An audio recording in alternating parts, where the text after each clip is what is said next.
नमस्कार बालकों, general entry के पार्ट 6 में आप सभी का स्वागत है। आज हम आपके लिए लेकर के आए हैं एडजस्टमेंट एंट्री। एडजस्टमेंट एंट्री क्या होती है, कैसे करते हैं, और उससे आपका रिलेटेड एक क्वेश्चन है, क्वेश्चन नंबर 11 आपकी टीएस गढ़वाल की बुक में। वो हम सारे के सारे क्वेश्चन, एक ही क्वेश्चन है फिलहाल तो एक करना है, एक इलस्ट्रेशन है, वो आपको मैं होमवर्क दे दूंगा, आपसे जरूर करो, क्योंकि टीएस गढ़वाल में बहुत ही लिमिटेड क्वेश्चन इसके ऊपर दिए हुए थे, तो प्रैक्टिस करना बहुत ही जरूरी है। बाकी उसके आंसर आपको पता है, इलस्ट्रेशन तो आंसर जरूर मिलेगा, आपको बातें समझ में आएंगी। मैं सारी बेसिक बातें आपको समझा रहा हूं ताकि आपको कोई समस्या ना आए। आओ जी, तो जरा समझते हैं बेटा कि एडजस्टमेंट एंट्रीज क्या होती है। एडजस्टमेंट एंट्री क्या क्या करी जाती है, कौन कौन सी होती है, जो कि आपको समझ में आ जाएगा। यहां पे मैंने सारी बातें लिखी हुई कि एडजस्टमेंट एंट्री किसे कहा जाता है। लिखा है कि एडजस्टमेंट एंट्री जो होती है वो पास किया जाता है at the end of the year, या अंत में पास किया जाता है। कुछ एंट्रीज होती है जो आपको अंत में ही करी जाती है, आप उसको बीच में रिकॉर्ड नहीं कर सकते हो। To make the adjustment in account so that की final account show the true and fair balance. True and fair का मतलब है कि आपको सही सही रिपोर्ट दे, उसमें कोई भी मिस्टेक ना मिले। बाकी फाइनल अकाउंट की बात करूं तो क्या होता है बेटा, ये आपका प्रॉफिट एंड लॉस अकाउंट की बात हो रही है, आपके बैलेंस शीट की बात हो रही है, ठीक है ना। ये सारी चीजें इसके अंदर होती है, जिससे हमारा फाइनल परफॉर्मेंस निकलता है। देखो लिख भी दिया प्रॉफिट एंड लॉस अकाउंट, ठीक है ना। These are discuss in detailed chapter. बाकी सारी बातें जो है, देखो जो आप एंट्री सीखने जा रहे हो, ये सारी एंट्री आप बाद में जाकर सीखने वाले हो। ये आप एक चैप्टर है, वहां पर आपको सीखने को मिलेगा। ये जब आप पढ़ोगे चैप्टर तो आपको सीखने को मिल जाएगा। तो सबसे हम पहले बात करते हैं किसकी, आपकी सबसे पहले एडजस्टमेंट एंट्री जो आती है वो क्लोजिंग स्टॉक की आती है। देखो जरा क्लोजिंग स्टॉक में क्या है। अब क्लोजिंग स्टॉक होता क्या है, बात करें क्लोजिंग स्टॉक, या इसी को हम क्या बोलते हैं बेटा, इन्वेंट्री। तो इसका मतलब होता है स्टॉक जो अनसोल्ड रह गया, जो बिका नहीं और या फिर उसको यूज नहीं किया गया हमने, एज ए रॉ मटेरियल होता है ये। जैसे मान लो हम कोई चीज बना रहे हैं तो उस बनाने में उसका यूज ही नहीं हुआ। जैसे चेयर बना रहे हैं तो चेयर बनाने के लिए रॉ मटेरियल उसकी प्लास्टिक होती है, वो प्लास्टिक बच गई है, रह गई है, यूज ही नहीं हुआ उसके अंदर चेयर बनाने में, तो उसी को बोलते हैं या तो अनसोल्ड गुड्स या फिर रॉ मटेरियल रिमेनिंग अनकंज्यूम्ड, जो अभी यूज ही नहीं हुआ है at the end of the accounting period. और हम इसको मोस्ट इंपॉर्टेंट टॉपिक जो आपको ये दे रखा है कि बेटा जब भी आप इसको रिकॉर्ड करते हो तो इट इज वैल्यूड। वैल्यूड का मतलब किस पे रिकॉर्ड करना, कॉस्ट या net realisable value. Net realisable का मतलब होता है market value, whichever is less, जो कम होगा। जैसे मान लो आपने उसे कितने का लिया है, जैसे मान लो आपने उसे कितने का लिया, कॉस्ट आपको पड़ी 1,00,000 की और मार्केट वैल्यू उसकी हो गई अब 80,000 की। तो बताओ इसमें से कौन सा कम है, विच एवर इज लेस। तो बेटा जो कम होगा ना उस पर रिकॉर्ड करना। अगर कॉस्ट कम हुआ तो कॉस्ट पर रिकॉर्ड करोगे, और अगर मार्केट वैल्यू कम हो गई तो मार्केट वैल्यू पे आपको उसको क्या करना है, रिकॉर्ड करना है।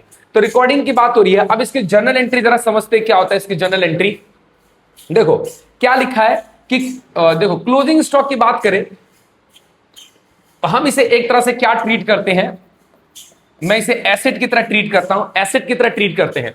और आपने क्या पढ़ा हुआ है कि एसेट बढ़े तो क्या करते हैं, डेबिट करते हैं। फिलहाल बेटा ये कहां पर है, ट्रेडिंग अकाउंट। देखो हम ना आगे जाकर एक ट्रेडिंग अकाउंट बनाना सीखेंगे, एक ट्रेडिंग अकाउंट बनाना सीखेंगे, ट्रेडिंग अकाउंट। इसमें क्या होता है, सारे खर्चों को, सारे इनकम को, यानी एक्सपेंसेस सारे इस तरफ रिकॉर्ड किए जाते हैं, और जो आपकी इनकम हो गई, जो आपकी एसेट हो गई, वो आपकी थोड़ी सी इधर रिकॉर्ड करी जाती है।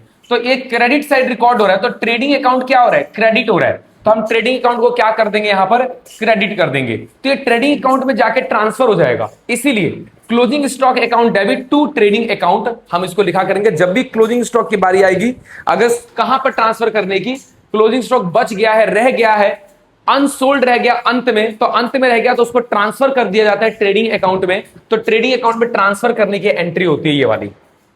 आओ, तो ये तो अगर आपका क्वेश्चन आएगा तो आप कर ही लोगे।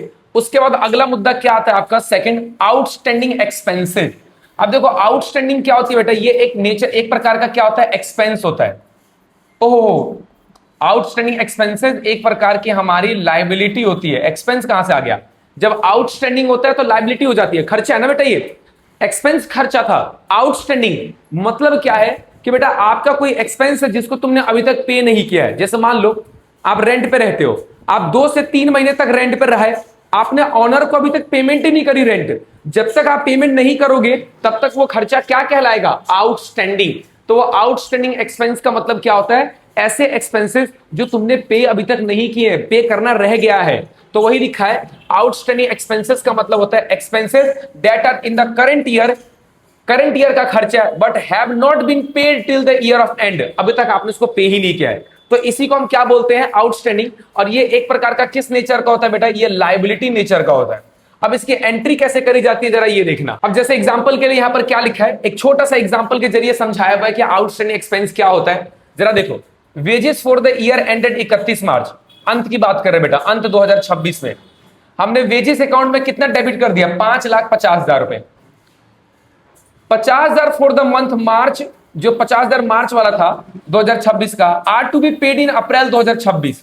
आपने कुछ पैसा अगले साल पे किया है बेटा, अगले साल पे किया तो उसको इस साल तो पे नहीं किया, इस साल का खर्चा अगले साल पे करोगे तो क्या मानूंगा मैं कि इस साल क्या है वो रह गया पे करना, इस साल रह गया तो हम इस 50,000 को क्या मानेंगे बेटा, आउटस्टैंडिंग। जिस साल का जो खर्चा है उसी साल में रिकॉर्ड, अगर आपने पे कर दिया तो वो खर्चा पे माना जाएगा, अगर नहीं पे किया तो हम उसे क्या मान लेंगे, आउटस्टैंडिंग। बकाया है ये, बकाया, हाँ बकाया का मतलब बाकी है, अभी देना बाकी है। तो 50,000 31 मार्च को, अभी 31 मार्च 2026 तक अभी भी बाकी है, तो हम इसे क्या मानेंगे, आउटस्टैंडिंग। अब देखो बेटा एंट्री क्या होगी इसकी, वेजेस जो होता है एक प्रकार का एक्सपेंस होता है, और एक्सपेंस बढ़ता है तो बेटा हम डेबिट करते हैं, और आउटस्टैंडिंग जो वेजेस होती है, या जो भी मान लो आउटस्टैंडिंग आपका रेंट भी हो सकता है, यहां पर कुछ भी हो सकता है, ये सारी की सारी क्या होती है, लायबिलिटी होती है, और लायबिलिटी बढ़े तो हम उसे क्या करते हैं, क्रेडिट। तो एंट्री क्या होगी इसकी, wages account debit to outstanding wages. ये कुछ भी हो सकता है, अगर रेंट होता तो rent account debit outstanding rent लिखते हैं हम यहां पर, इलेक्ट्रिसिटी होता तो electricity account debit outstanding electricity लिखते हैं हम यहां पर। समझ में आ गई बात, जो चीज बकाया रहेगा एक्सपेंस में वो क्रेडिट में चला जाएगा, और जो आपका खर्चा है वो डेबिट हो जाएगा। ठीक है, कोई दिक्कत वाली बात नहीं है। आओ जरा देखो, तो एक बात लिखिए कि आउटस्टैंडिंग वेजेस जो होती है इज अ लायबिलिटी, क्या होती है, liability for the firm, and increase in liability को क्या करते हैं हम लोग, क्रेडिट करते हैं। आओ जरा तीसरा समझते हैं, उसके बाद आउटस्टैंडिंग के बाद क्या आता है, प्रीपेड। इंपॉर्टेंट, ये सब आपके बहुत ही काम की चीज है, जब आप प्रॉफिट एंड लॉस अकाउंट पढ़ोगे ना बहुत ही हेल्प करेगा आपकी। तो आप जरा समझो बढ़िया से, जर्नल एंट्री आपको पीछा कभी नहीं छोड़ने वाला। अगर आप सोच रहे हो कि ये चैप्टर पढ़ के मामला निपटा दूं, भूलना भी नहीं इसको, आपको भूलना भी नहीं है कि ये क्या हो रहा है, ये सब बातें याद रखनी पड़ेंगी, प्रैक्टिस करनी पड़ेंगी, जितना हो सके प्रैक्टिस करो बेटा इसको। प्रीपेड और अनएक्सपायर्ड, देखो ये शब्द है, क्वेश्चन में ये कभी वर्ड देता है तो बच्चे भंड हो जाते हैं कि ये क्या है ये। देखो बेटा, प्रीपेड कह लो या अनएक्सपायर्ड एक्सपेंस कह लो, ऐसा एक्सपेंस जो अभी एक्सपायर्ड नहीं हुआ है, आप उसकी सर्विसेज अभी भी यूज कर सकते हो। तो अनएक्सपायर्ड का भी मतलब क्या होता है, प्रीपेड ही होता है, ठीक है ना, और ये तो प्रीपेड ही है। तो प्रीपेड का मतलब क्या होता है, ऐसे खर्चे जिसकी तुमने पेमेंट एडवांस में कर दी है और अभी तक सर्विसेज लेना बाकी है उस साल में। जैसे आप अपना मोबाइल रिचार्ज करते हो, तो मोबाइल तो वैसे 1 साल का भी करवा सकते हो, ऐसी बात नहीं है। 1 साल का अगर आपने रिचार्ज करवा दिया तो आपने अगर मान लो 1 तारीख को रिचार्ज करवाया 1 अप्रैल को, तो 1 अप्रैल को पूरी पेमेंट चली गई होगी, लेकिन क्या आप उसकी सर्विस अभी पूरी खत्म कर दी, अभी तो पूरे साल उसकी सर्विस लेना बाकी है, तो अब उसकी सर्विसेज लोगे तो आपके लिए एसेट होता है। एक्सपेंस जो आप एडवांस में पे कर देते हो ना, ऐसे एक्सपेंसेस को क्या बोलते हैं, प्रीपेड या फिर unexpired expense. Expense that are for the next year, या फिर ईयर या तो अगले साल के लिए, या फिर year but paid in the current year, और या तो ये कह लो कि आपने पेड तो कर दिया है year but paid in the current year, कोई भी हो सकता है, तो साल का अगले हो, इसी साल आपने पे कर दिया हो, जो भी हो आपने एडवांस में पेमेंट करी हो उसकी बात करते हैं। एक छोटा सा एग्जांपल दिया, बाकी आप पहले ये समझ लो, ये जो प्रीपेड एक्सपेंस होता है ना बेटा, प्रीपेड एक्सपेंस वो एक प्रकार का एसेट नेचर का होता है, और जब ये बढ़ता है तो हम इसे क्या करते हैं, डेबिट करते हैं। तो आओ जरा पहले कोई भी एंट्री देख लेते हैं, फिर इस क्वेश्चन को समझेंगे हम क्या कह रहे हैं। देखो बात करें जैसे प्रीपेड इंश्योरेंस प्रीमियम है, तो प्रीपेड क्या हो गया, एसेट हो गया। अब एसेट हो गया तो बढ़ेगा तो क्या करोगे सर, डेबिट करेंगे। और इंश्योरेंस प्रीमियम क्या है, एक्सपेंस है। अब एक्सपेंस कम हो गया ना, आपने पे कर दिया, आपका खर्चा कम हो गया, खर्चा कम हो गया। आपने पढ़ा हुआ है कि सर खर्चे बढ़ते हैं तो उसे डेबिट किया जाता है, और खर्चे घटते हैं तो उसे क्रेडिट किया जाता है। अगर मान लो कि मैं एडवांस में रेंट भी देता, आपको इंश्योरेंस प्रीमियम का छोड़ो, रेंट देता मैं, तो रेंट देता तो प्रीपेड रेंट एसेट है मेरे लिए, तो प्रीपेड रेंट को क्या कर दूंगा, डेबिट कर दूंगा, और रेंट को क्या कर दूंगा, क्रेडिट कर दूंगा। ऐसा क्यों, क्योंकि रेंट ये एसेट हो गया और ये एक्सपेंस हो गया। एक्सपेंस कम हो गया ना, अब नहीं देना पड़ेगा एक साल तक मुझे, तो एक्सपेंसेस मेरे कम हो गए, तो एक्सपेंसेस कम हो गए तो क्या कर दूंगा, क्रेडिट। और प्रीपेड है, एसेट होता है, बढ़े तो डेबिट। आओ जरा इस क्वेश्चन को रीड करते हैं और समझने की कोशिश करते हैं। 1 जुलाई 2025, समझना बेटा, अच्छा क्वेश्चन है, पेपर में आता है काम। 1 जुलाई 2025 को आपने 12,000 की पेमेंट कर दी है फॉर द पीरियड 12 मंथ। जरा ध्यान से देना बेटा, 1 जुलाई को पेमेंट करी आपने, ये देखो 1 जुलाई, साल कब स्टार्ट होता है हमारा, अप्रैल 1 को, ये 1 लिखा है, अप्रैल 1, मई जून जुलाई, 3 महीने, अरे तो खत्म ही हो जाएगा, रुक जाओ, इसका टाइम बढ़ा दिया जाता है। तो जैसे मान लो मैंने एग्जांपल लिखा, ये रहा 1 अप्रैल है, उसके बाद क्या है यहां पर, ये क्या, 1 जुलाई। तो यहां तक की बात तो नहीं हो रही है, बात यहां से करी, यहां से उसने 12 महीने की पेमेंट करी है। साल हमारा कब खत्म हो जाता है, ओहो, साल हमारा कब खत्म हो जाता है, 31 मार्च को। ये कितने महीने बने, जुलाई, अगस्त, सितंबर, अक्टूबर, नवंबर, दिसंबर, जैन, फेब, मार्च, ये तो 9 मंथ ही बना। कितना बना, 9 मंथ, तो पूरे 12 महीने की, यहां से वो 12 मंथ की पे कर रहा है, 12 मंथ की पे कर रहा है, तो 9 मंथ करंट ईयर का है, और 3 मंथ जो है वो अगले साल के लिए है। तो अगले साल के लिए 3 महीने का हो गया, 12 महीने का मतलब, तो 3 महीने का क्या हो गया, प्रीपेड हो गया, 3 मंथ एक्स्ट्रा पे कर दिया ना उसने, तो 3 मंथ एक्स्ट्रा हो गया, तो इसका मतलब वो प्रीपेड एक्सपेंस है। क्या है वो, आपका प्रीपेड एक्सपेंस है। आओ, तो आपका प्रीपेड एक्सपेंस हो गया, आओ जरा निकालते हैं। इट मींस दैट कि advance payment has been made, आप देख सकते हो 1 अप्रैल से लेकर 3 महीने ही हो गए, देखो 3 महीने तक कि आपने एक्स्ट्रा पेमेंट करी है, अप्रैल, मई, जून, वही लिखा है, वही बातें बताइए। Since payment related to the period April to अगले साल के लिए है, फॉर द नेक्स्ट ईयर कहा है, should be recorded in the books of account as a prepaid expense. Journal entry क्या होगी, जरा देख लो एक बेटा। तो प्रीपेड है अगले साल के लिए, तो ये होगा अगले साल हमें पे नहीं करना पड़ेगा 3 महीने। तो एसेट हो गया, एसेट बढ़े तो उसे डेबिट करते हैं, और ये एक्सपेंस है आपका, अगले साल का 3 महीने का एक्सपेंस कम हो गया है, तो आपने कम कर दिया, एक्सपेंस कम हो तो उसे क्या करते हैं, क्रेडिट करते हैं, याद रखना, ठीक है ना। तो ये मैंने वैसे भी बता दिया था आपको कि एडवांस रेंट के केस में भी समझा दिया। आओ जी, अच्छा जी, बहुत बढ़िया, समझो जरा बेटा, अक्रूड इनकम और income earn but not receive होता क्या, अक्रूड इनकम क्या होता है जरा समझना। देखो, अक्रूड इनकम का मतलब क्या होता है, ऐसी इनकम जो जनरेट हो गई है, जनरेट हो गई है, accrued income, income earn but not receive, आपने इनकम अर्न कर लिया पर आपको मिला नहीं है। देखो क्या लिखा है, income which has been earn, income जो आपने बना ली बट नॉट रिसीव्ड, या फिर हैज बीन नॉट ड्यू, उसका टाइम नहीं हुआ है। देखो मान लो जैसे एग्जांपल के लिए आप कहीं पे बैंक में इन्वेस्टमेंट करते हो, तो इन्वेस्टमेंट करोगे तो 10% के हिसाब से मान लो कि 1 लाख की इन्वेस्टमेंट है, और 10% आपको क्या मिलता है, उस पर इंटरेस्ट मिलता है। तो 10% के हिसाब से आपको आपका इंटरेस्ट कितना बन गया, 10,000 रुपए। अब बेटा 1 साल का है, अब 1 साल 1 महीने निकल गए, आपका 1 महीने का इंटरेस्ट ड्यू हो गया, मतलब 1 महीने का अर्न कर लिया ना आपने, जब 1 महीने छोड़ दिया, 1 महीने का अर्न कर लिया, पर अभी आपको रिसीव नहीं, क्योंकि वो ड्यू नहीं हुआ है। ये वाले केस का मैं बता रहा था कि ड्यू नहीं हुआ है, अभी वो टाइम नहीं हुआ है, वो पूरे 1 साल के बाद ही मिलेगा। तो इनकम तो अर्न कर लिया, 1 महीना मैंने इन्वेस्टमेंट छोड़ दिया, मेरी इंटरेस्ट तो बन गई, लेकिन मुझे मिलेगा कब, पूरे अंत में, लास्ट में 31 मार्च के बाद। तो इसको बोलते हैं कि income earn but not due. Due का मतलब अभी हुआ नहीं है, टाइम, ये होता है।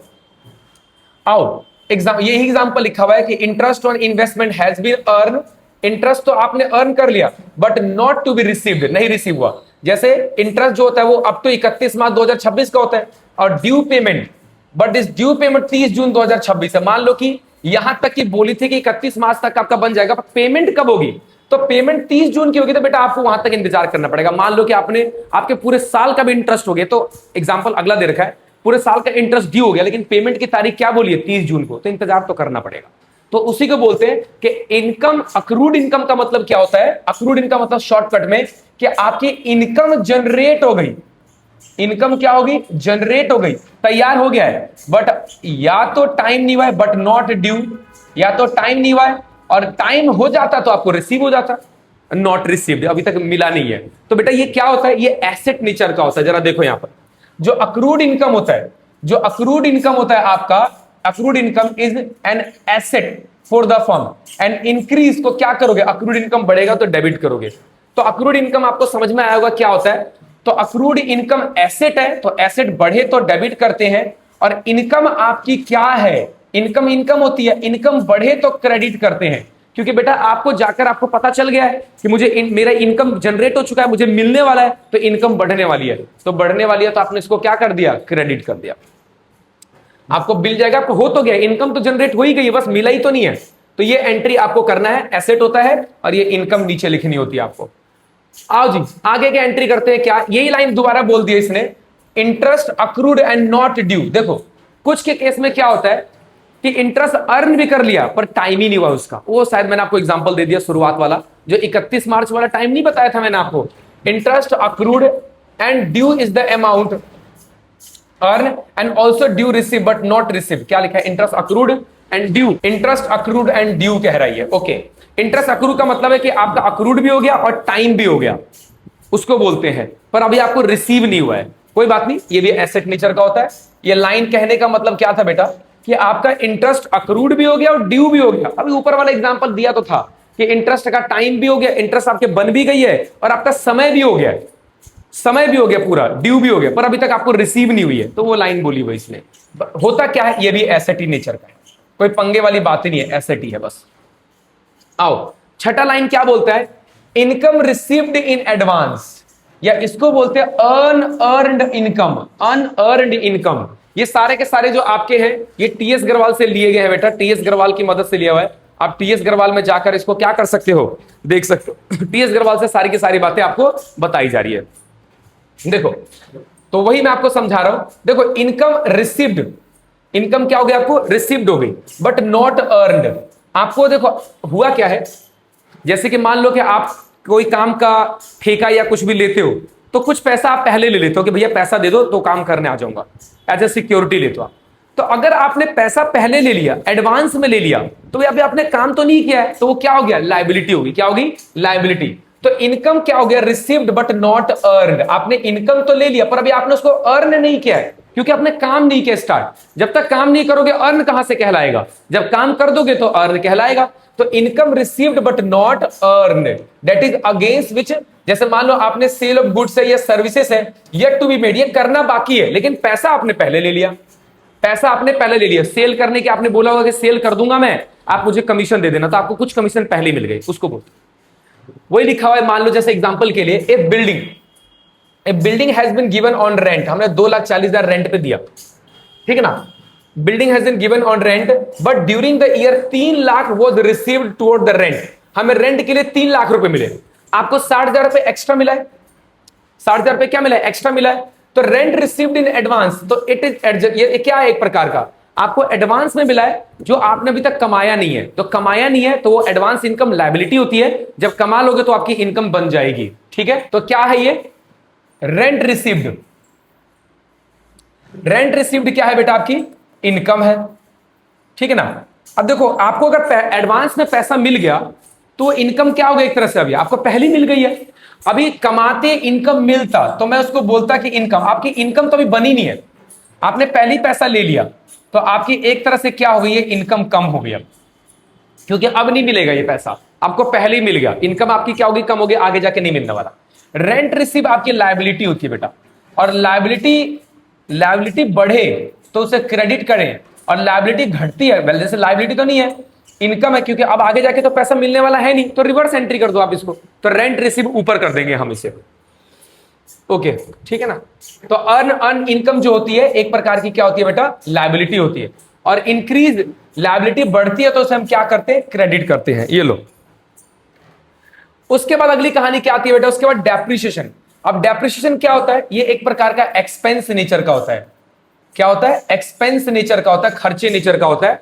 अब एक्सपेंस नेचर का तो है क्या, जरा देखो, जब भी आप एसेट का यूज करते हो तो एसेट का यूज करोगे तो ऑब्वियसली बात है उसकी वैल्यू गिरेगी, मतलब घिस जाता है, उसकी चमक खत्म हो जाती है, या काम करना थोड़ा कम कर देता है, तो इन सब की वजह से उसकी वैल्यू गिर जाती है, डेप्रिसिएशन की वैल्यू गिर जाती है। डेप्रिसिएशन एसेट के लिए एक प्रकार का एक्सपेंस है। एग्जाम्पल के लिए आप एग्जाम्पल लो, आप जूते पहनते हो या स्लीपर पहनते हो, जब आप उसको पहनते हो तो समय के साथ वो धीरे धीरे क्या होता चला जाता है, घिसता चला जाता है। तो समझ लो उस स्लीपर की और उसकी वैल्यू क्या हो रही है, अब गिर रही है, कुछ समय बाद आपको क्या करना पड़ेगा, नया लेना पड़ेगा। तो वही है, तो रिप्लेसमेंट कॉस्ट भी कह सकते हो कि अब ये एसेट की वैल्यू गिर गई है तो आप उसको क्या करना पड़ेगा, अब नया लेना पड़ेगा कुछ समय बाद। तो due to use of fix asset value of this asset decrease every year, हर साल कम हो जाता है, ठीक ना। और जो इसकी वैल्यू गिरती है उसी को हम क्या बोलते हैं, डेप्रिसिएशन बोलते हैं। तो डेप्रिसिएशन एक प्रकार का एक्सपेंस नेचर का होता है। तो एक्सपेंस बढ़े तो डेबिट करते हैं और एसेट घटे तो उसे क्या करते हैं, क्रेडिट करते हैं। कोई दिक्कत वाली बात नहीं है, क्योंकि एक्सपेंस बढ़ता है तो डेबिट करते हो, तो ये एक्सपेंस है। और इसकी वजह से क्या नुकसान हो रहा है कि आपका एसेट कम हो रहा है, तो एसेट कम हो रहा है तो उसे क्या कर दो, क्रेडिट कर दो। आओ जी, आठवीं बात बता रहा हूं मैं आपको, एमोटाइजेशन। एमोटाइजेशन, एमोटाइजेशन बेटा बिल्कुल ही क्या होता है, ये भी डेप्रिसिएशन ही है। बस ध्यान रखना, जो डेप्रिसिएशन होता है वो किस पे लगाया जाता है, टेंजिबल एसेट्स पे, ये लगाया जाता है टेंजिबल एसेट पे। पर एमोटाइजेशन किस पे लगाते हैं, इनटेंजिबल एसेट पे। ये किस पे लगाते हैं, इनटेंजिबल एसेट, ठीक है ना, इनटेंजिबल एसेट के ऊपर लगाया जाता है। अब इनटेंजिबल एसेट जरा देखना यहां पर, ये जितने भी आपके इनटेंजिबल एसेट है, पेटेंट्स हो गया, ट्रेडमार्क हो गया, गुडविल हो गई, ठीक है ना। तो होता क्या है कि समय के साथ हमें एमोटाइजेशन को क्या करना होता है, राइट ऑफ करना होता है। इस कॉस्ट को अपने बैलेंस शीट से मतलब हटाना होता है, कम करना होता है। क्योंकि जब उसको यूज कर रहे हो तो समय के साथ वो क्या होती जा रही है, जो आपने इसके ऊपर खर्च किया है वो धीरे धीरे आपको अपनी बुक से, जैसे मान लो एक्चुअल में होता क्या है, 1 लाख रुपए का आपने पेटेंट लिया तो ये एक प्रकार का एक्सपेंस है। अब इस एक्सपेंस को अपने अकाउंट से थोड़ा थोड़ा करके घटाओगे, कम करोगे, तो कम करने को हम क्या बोलते हैं, एमोटाइजेशन, ठीक है ना, एमोटाइजेशन होता है। एमोटाइजेशन से क्या होगा, आपकी क्या हो रही है, जो एसेट है वो कम हो रहा है, तो कम हो रहा है, देखो ठीक है। तो जब भी ये एक प्रकार का एक्सपेंस है, एक्सपेंस ऑब्वियस सी बात, अपने खर्चा के एमोटाइजेशन बिल्कुल इसी की तरह से है। यहाँ पे ये फिक्स एसेट्स पे लगाए, ये इनटेंजिबल एसेट्स पे लगाए, तो ये कम हो रहा है, तो सॉरी एक्सपेंसेस आपकी क्या हो रही है, बढ़ रही है, तो इसको डेबिट कर दो। और इनटेंजिबल एसेट आपकी कम हो रही है तो इसे क्या कर दो, क्रेडिट कर दो। कोई दिक्कत वाली बात नहीं है, ये बिल्कुल सेम इसी तरह से इसको ट्रीट करना, वही होता है। ओके, अगला टॉपिक क्या है बेटा इसके बाद, इंटरेस्ट ऑन कैपिटल। आओ, इंटरेस्ट ऑन कैपिटल क्या होती है, जो फर्म बिजनेस में पैसा लगाता है, जो फर्म कह रहा हूं, ऑनर जो बिजनेस में पैसा लगाता है, आपको पता है उसे कैपिटल बोलते हैं। तो बेटा जो कैपिटल उसने बिजनेस में लगाया, जैसे मान लो 1 लाख रुपए, तो उस पर वो क्या चार्ज करेगा, भैया मुझे इंटरेस्ट चाहिए, इंटरेस्ट। तो 1 लाख का 10% मान लो 10,000 रुपए इंटरेस्ट। कंपनी के लिए, फर्म के लिए इंटरेस्ट ऑनर को देना एक प्रकार का एक्सपेंस होता है। तो एक्सपेंस है ये, इंटरेस्ट ऑन कैपिटल एक्सपेंस है। एक्सपेंस बढ़े तो डेबिट करते हैं, और कैपिटल तो आपको पता ही है, मैंने आपको 3 बातें बताई है, LIC कैपिटल, कैपिटल है आपकी। अगर कैपिटल बढ़ती है तो उसको क्रेडिट करते हैं, क्योंकि ऑनर को पैसा मिल रहा है तो उसकी कैपिटल बढ़ रही है, एक तरह से उसका पैसा बढ़ रहा है, तो वो क्या हो गया, आपकी कैपिटल बढ़ रही है तो उसको क्या कर देंगे, क्रेडिट कर देंगे, ठीक है ना। कुछ बातें ध्यान रखना बेटा, इंटरेस्ट ऑन कैपिटल जो होती है ना, वो हमेशा किस पे दिया जाता है, ओपनिंग कैपिटल पे। ये आपने पढ़ा हुआ है किसमें, अकाउंटिंग इक्वेशन में, आपको बताया था मैंने कि ओपनिंग कैपिटल कैसे निकालते हैं, क्लोजिंग कैपिटल कैसे निकालते हैं। आप जाके अकाउंटिंग इक्वेशन के आखिरी टॉपिक को देख सकते हो, ठीक है ना। तो हमेशा इंटरेस्ट ऑन कैपिटल जो लगाया जाता है वो ओपनिंग पे लगाया जाता है। In case of proprietor introduce additional, अगर वो और पैसा लगा दे तो ऐसे पे आपको क्या करना पड़ेगा, उस जो उसने पैसा और लगाया है कैपिटल, उस पर भी इंटरेस्ट देना पड़ेगा। अगर उसने 6 महीने बाद दिया है तो सिर्फ 6 महीने का इंटरेस्ट दे देना, अगर 3 महीने बाद दिया है तो 3 महीने का इंटरेस्ट दे देना। जितने दिन अगर आपने उसके पैसा इस्तेमाल कर लिया आपको इंटरेस्ट देना पड़ेगा।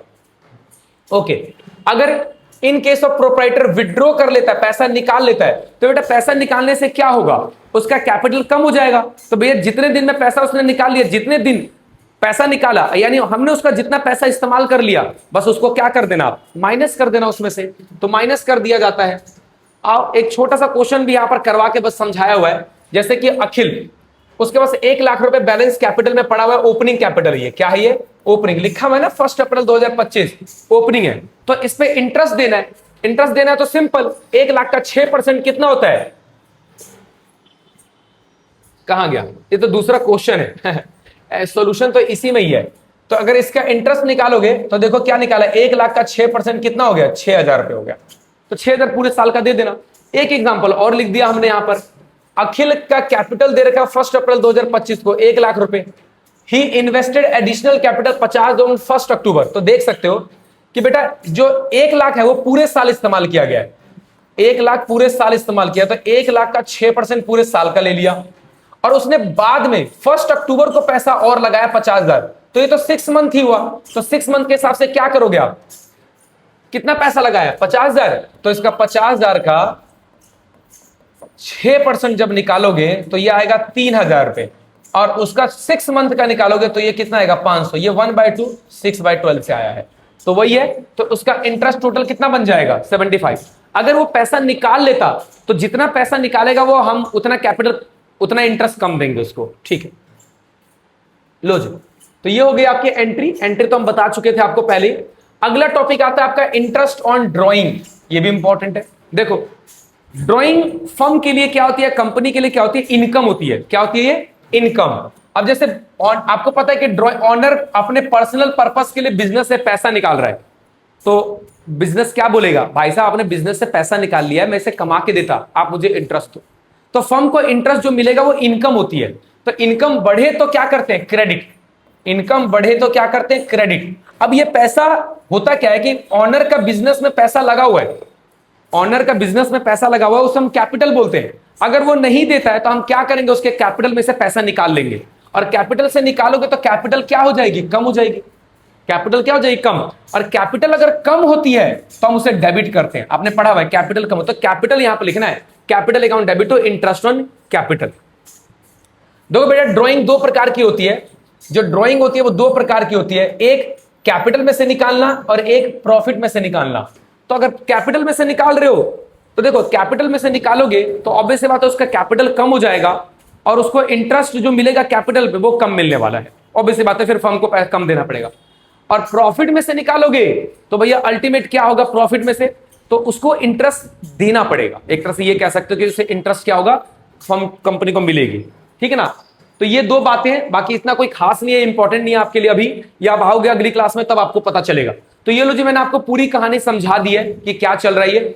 अब हम लोग करने वाले क्या, इसका एक ही क्वेश्चन है, इस क्वेश्चन को हम कंप्लीट कर लेते हैं। आओ जरा, मैं जब तक फॉर्मेट बनाता हूं, ठीक है ना।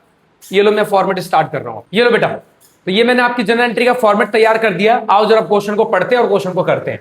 क्वेश्चन ने क्या बोला कि interest due but not received. तो ये क्या हो गया आपकी, मैंने आपको समझाया था कि जो इंटरेस्ट है वो आपकी अक्रूड इंटरेस्ट है, यानी आपका बन तो गया है पर आपको मिला नहीं है। अक्रूड इंटरेस्ट क्या होता है बेटा, आपकी एसेट होती है।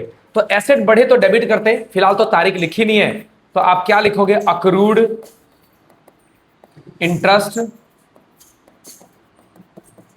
Account debit to interest account, क्योंकि ये इनकम है और इनकम बढ़े तो क्या करते हैं, क्रेडिट करते हैं, और ये एसेट है, ठीक है ना। बीइंग अक्रूड इंटरेस्ट ड्यू, एक मिनट ये मत लिखो,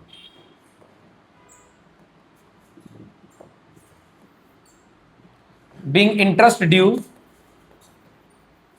बट नॉट रिसीव्ड।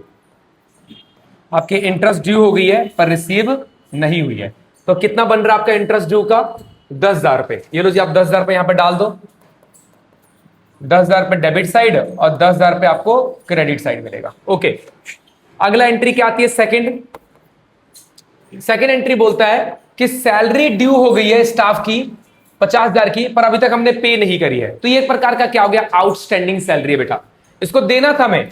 ये आउटस्टैंडिंग सैलरी का पार्ट है, ये हमारे लिए लायबिलिटी है, और लायबिलिटी बढ़े तो हम उसे क्रेडिट करते हैं। और सैलरी क्या होती है, एक प्रकार की एक्सपेंस होती है। तो salary account debit to outstanding salary. बेटा आपको आउटस्टैंडिंग पूरा लिखना है पेपर में, लायबिलिटी बढ़ता है तो क्रेडिट करते हैं। तो आउटस्टैंडिंग सैलरी, बीइंग क्या लिखा है यहां पे, सैलरी ड्यू टू स्टाफ।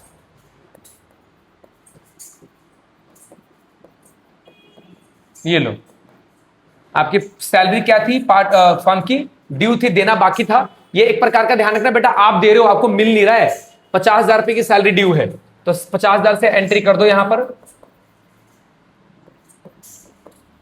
ये लो, अगला टॉपिक क्या आता है, दूसरे के बाद तीसरा।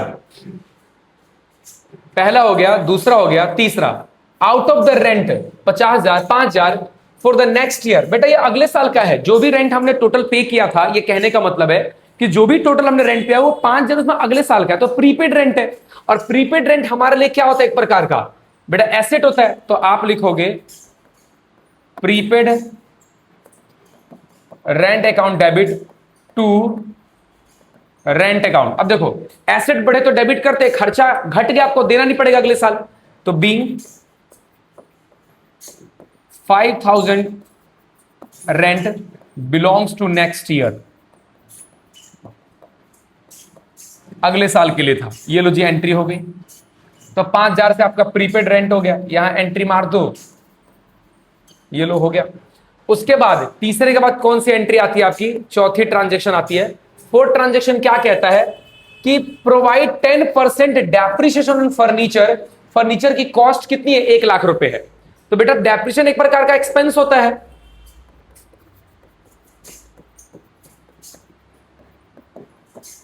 डेप्रिसिएशन एक प्रकार का एक्सपेंस होता है, एक्सपेंस बढ़े तो डेबिट, और इसकी वजह से आपकी एसेट कम हो रही है, फर्नीचर कम हो रहा है। एसेट कम होती है तो हम करते हैं क्रेडिट, फर्नीचर अकाउंट। तो being depreciation provided on furniture at the rate 10%। तो 10% निकाल दो 1,00,000 का, तो 10,000 अब से आपकी फर्नीचर क्या हो गई? आपकी कम हो गई। ये लो हो गया, ये आपकी एंट्री कंप्लीट हो गई। उसके बाद डेप्रिसिएशन के बाद क्या आता है? ये हो गया आपका। अगला आता है good used in making furniture. देखो सेल प्राइस आपका 4,000 है, 5,000 है, और कॉस्ट कितने की थी? 4 की। तो आप कभी भी ध्यान रखना, अगर आप खुद के लिए या हम अपनी कंपनी के लिए ही यूज कर रहे हैं तो कॉस्ट पे ही रिकॉर्ड किया था। बेच नहीं रहे हो तो कॉस्ट पे रिकॉर्ड करो। आप सेल पे क्यों रिकॉर्ड करोगे जब अपने ऑफिस के लिए यूज कर रहे हो? तो ये ऑफिस फर्नीचर के लिए यूज कर रहे हैं हम लोग, तो गुड्स कम हो जाता है। देखो गुड्स कम का मतलब परचेस कम हो जाएगी। तो 5वीं एंट्री क्या होगी? आपकी फर्नीचर बढ़ रही है, आपकी फर्नीचर बढ़ रही है, लेकिन इससे आपका गुड्स कम हो जा रहा है। Purchase count being goods used in making office furniture.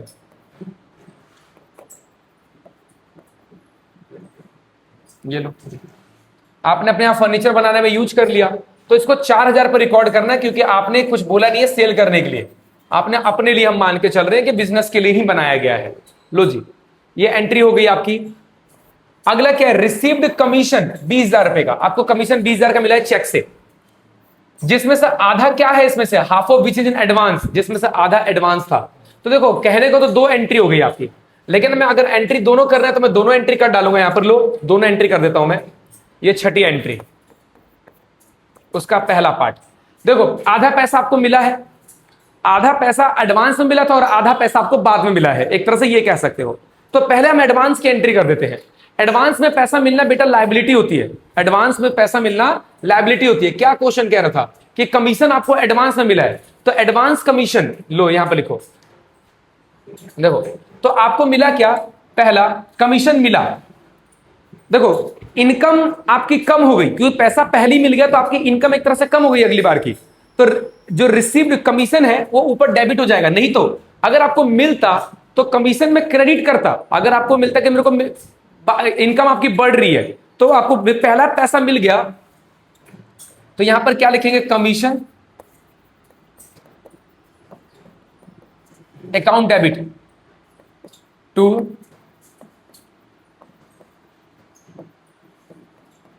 Advance commission. क्या लिखोगे? Being commission received in advance, received in advance. आपको कमीशन मिल गई, तो आधी मिल गई थी, तो 10,000 रुपए अपने एंट्री यहां कर दी, और आधी आपको बाद में मिली है। तो अगर एंट्री करनी है उसके बाद की, तो ये लो, बाद में मिला बैंक के थ्रू, चेक के through, bank account debit to. अब नीचे कमीशन लिखोगे, आपकी इनकम बन गई। कमीशन इनकम होती है, बढ़े तो वो करते हैं। बीइंग कमीशन अकाउंट कितना? 10,000 रुपए। ये लो, being half commission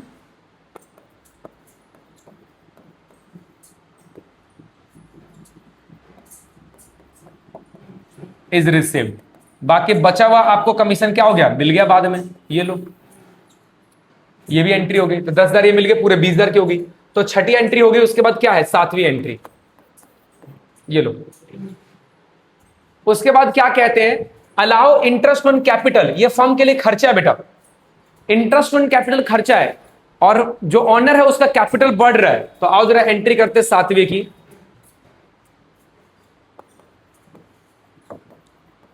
interest on capital account debit, क्योंकि ये खर्चा है और ये पैसा हम किसको देंगे, ऑनर को देंगे, उसका कैपिटल बढ़ रहा है, तो to capital account being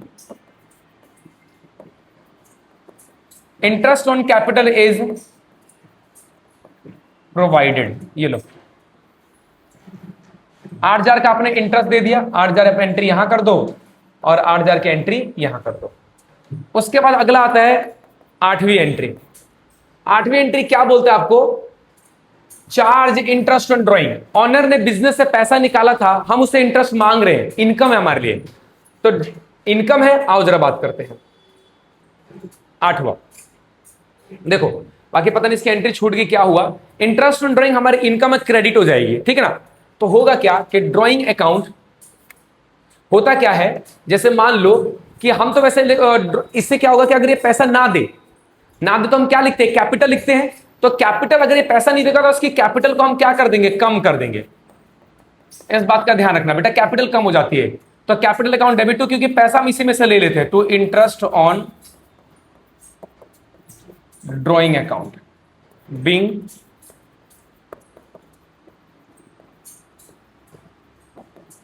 interest on drawing is charge. ये लो, तो ये हमने चार्ज कर लिया, उसके कैपिटल से ही पैसा निकाल लिया। कितने की एंट्री है, 1500 की, तो 1500 की एंट्री हो जाएगी बेटा यहां पर 1500 और 1500। ये लो, तो ये आपके सारे ट्रांजैक्शन जो आपका एक क्वेश्चन था इसी से रिलेटेड, एडजस्टमेंट एंट्री से रिलेटेड, वो करवा दिया है। अगली क्लास में आपको क्लोजिंग एंट्री समझा दी जाएगी। तो आज की बेटा को सभा को हम यहीं पे विराम देते हैं, अगली सभा अगली क्लास में। धन्यवाद।